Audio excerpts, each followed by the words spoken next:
జై శ్రీరామ్. నిన్న నేను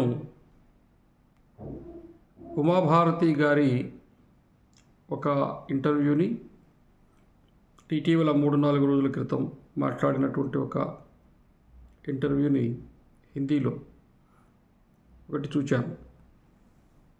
వారు మాట్లాడుతూ ఈ అయోధ్య ఘటన తరువాత, కరసేవ తరువాత దానికి దోషులుగా పేర్కొంటూ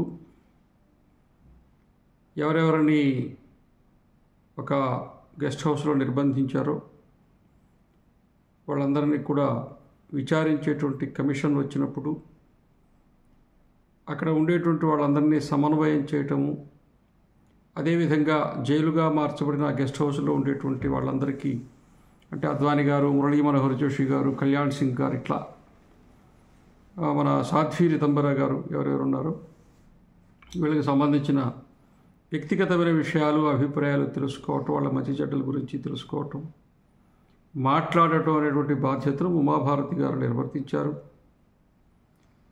ఆ సమయంలో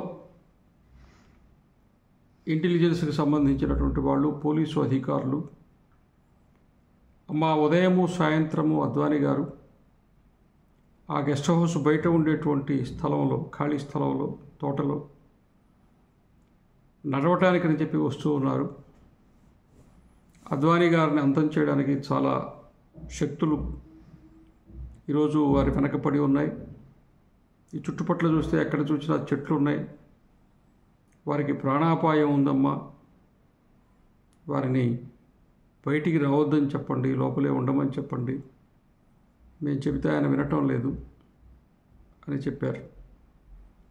అప్పుడు ఉమాభారతి గారు అద్వానీ గారితో కలిసి ఈ విధమైనటువంటి ఒక ప్రమాదం పొంచి ఉంది, మీ ప్రాణానికి హాని కలిగేటువంటి అవకాశం ఉంది, కాబట్టి మీరు ఉదయము సాయంత్రం ఇలా బయట బహిరంగంగా తిరుగుతూ ఉన్నారు, అది ఆపివేయమని చెప్పి వారు కూడా చెప్పారు.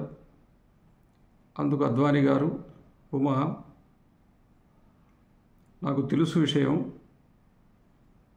ఈరోజు మనం అందరం దేనికోసం ప్రయత్నం చేశామో ఆ పని సులభంగా అయిపోవాలంటే అది జరగాలి. ఎంతోమంది కరసేవకులు ఈ రోజున మన కళ్ళ ఎదురుగా ప్రాణాలు కోల్పోయినారు. వాళ్ళందరూ కోల్పోయిన తర్వాత మనం జీవించి ఉంటే ఏం సాధిస్తాము? నేను ఒక్కడిని పోతే ఈ సమస్య శాశ్వతంగా పరిష్కరించబడుతుంది నాకు తెలుసు. నేను కూడా రామమందిరం కోసం ఆ రకంగా వెళ్ళిపోతే ఈ సమస్య పరిష్కారం అవుతుందని నేను నమ్ముతున్నాను. అందుకోసమే నేను తిరుగుతున్నాను. నాకు ఆ అవకాశం వస్తే తప్పకుండా ఈ సమస్య పరిష్కారానికి నా జీవితాన్ని పణంగా పెట్టడానికి నేను సిద్ధంగా ఉన్నానని చెప్పి అద్వానీ గారు చెప్పారని చెప్పి, ఇంతవరకు నేను ఎక్కడా ఈ విషయాన్ని బహిరంగపరచలేదు.